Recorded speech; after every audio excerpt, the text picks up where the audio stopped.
Peluang budidaya ikan gabus masih terbuka sangat lebar bagi Anda yang ingin menggelutinya, asalkan dapat melakukan pemeliharaan dengan tepat. Hasil panen yang maksimal akan didapatkan sehingga memberikan keuntungan berlipat. Ikan gabus ini juga masih memiliki permintaan yang tinggi di pasaran. Olahannya yang beragam serta rasanya yang nikmat membuat banyak tempat makan atau ibu rumah tangga memilihnya untuk menjadi lauk favorit. Kandungan protein pada ikan ini juga cukup tinggi, sehingga baik untuk kesehatan. Ikan ini sebenarnya memiliki habitat asli di sungai, danau, atau persawahan. Dengan demikian, pakan yang bisa dipakai untuk budidaya pun tidak terlalu sulit. Modal awal yang bisa disiapkan pun tak terlalu banyak, sehingga Anda dapat memulainya dengan segera. Ikan gabus bisa dibilang merupakan ikan predator di habitat aslinya. Namun, kandungan gizi dan nutrisi pada ikan ini cukup baik untuk kesehatan tubuh. Apabila Anda sudah memiliki niatan untuk ikut budidaya ikan gabus, maka penting untuk mengetahui langkah-langkahnya. Langkah penting pertama adalah menentukan jenis kolam yang ingin digunakan. Anda bisa menyesuaikan dengan lahan dan modal yang dimiliki. Untuk kolam tanah, cara pembuatannya cukup mudah, dan keuntungan dari media tanah ini, ikan memiliki kesempatan untuk memperoleh pakan alami. Sebab di media tanah, pasti akan ada hewan-hewan kecil yang hidup di sana, seperti ikan-ikan kecil, udang liar, atau zat renik lainnya. Proses yang kedua yaitu melakukan pemijahan. Proses ini merupakan tahapan di mana ikan gabus jantan dipertemukan dengan ikan gabus betina supaya menghasilkan telur atau burayak. Sebelumnya, Anda harus memilih indukan jantan dan betina dengan tepat. Untuk jumlahnya bisa sekitar 20 hingga 30 buah indukan. Letakkan mereka di satu kolam yang memiliki sirkulasi air bagus.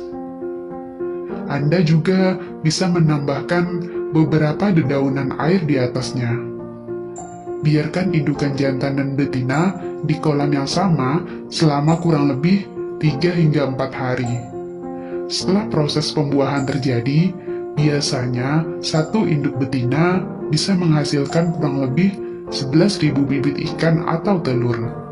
Telur-telur tersebut akan menetas dalam waktu sekitar 1 hari.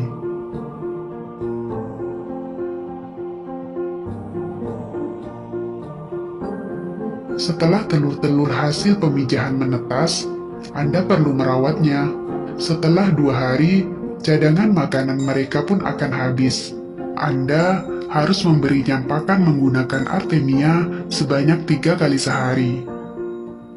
Setelah larva ini berumur 5 hari, pemberian pakan masih harus dilakukan secara rutin, yaitu sebanyak 3 kali sehari. Yang keempat yaitu melakukan penebaran benih.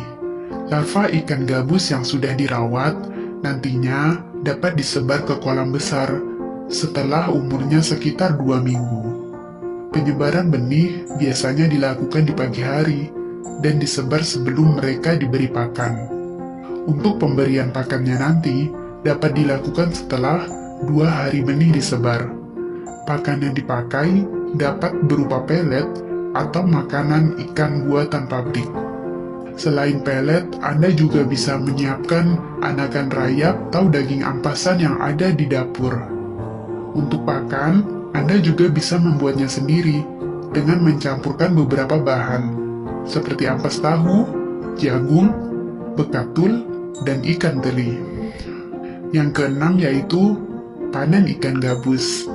Langkah terakhir yang amat menentukan keberhasilan budidaya ikan gabus adalah proses panennya. Ikan gabus ini memiliki daya tahan yang tinggi, sehingga proses panennya bisa dilakukan secara bertahap. Anda bisa menyesuaikan waktu panen dengan kebutuhan atau permintaan yang ada di pasar. Namun, ketika ikan gabus sudah semakin besar, sebaiknya Anda melakukan penyortiran. Pisahkan ikan yang sudah besar dengan yang masih kecil. Kelompokkan mereka di kolam yang terpisah. Pengelompokan berdasarkan besar dan kecil ukuran ikan bertujuan untuk mencegah adanya ikan besar yang memangsa ikan kecil. Sebab, ikan gabus termasuk jenis ikan predator yang jika lapar dapat menjadi agresif. Untuk waktu penyortiran, paling tidak dilakukan sebulan sekali.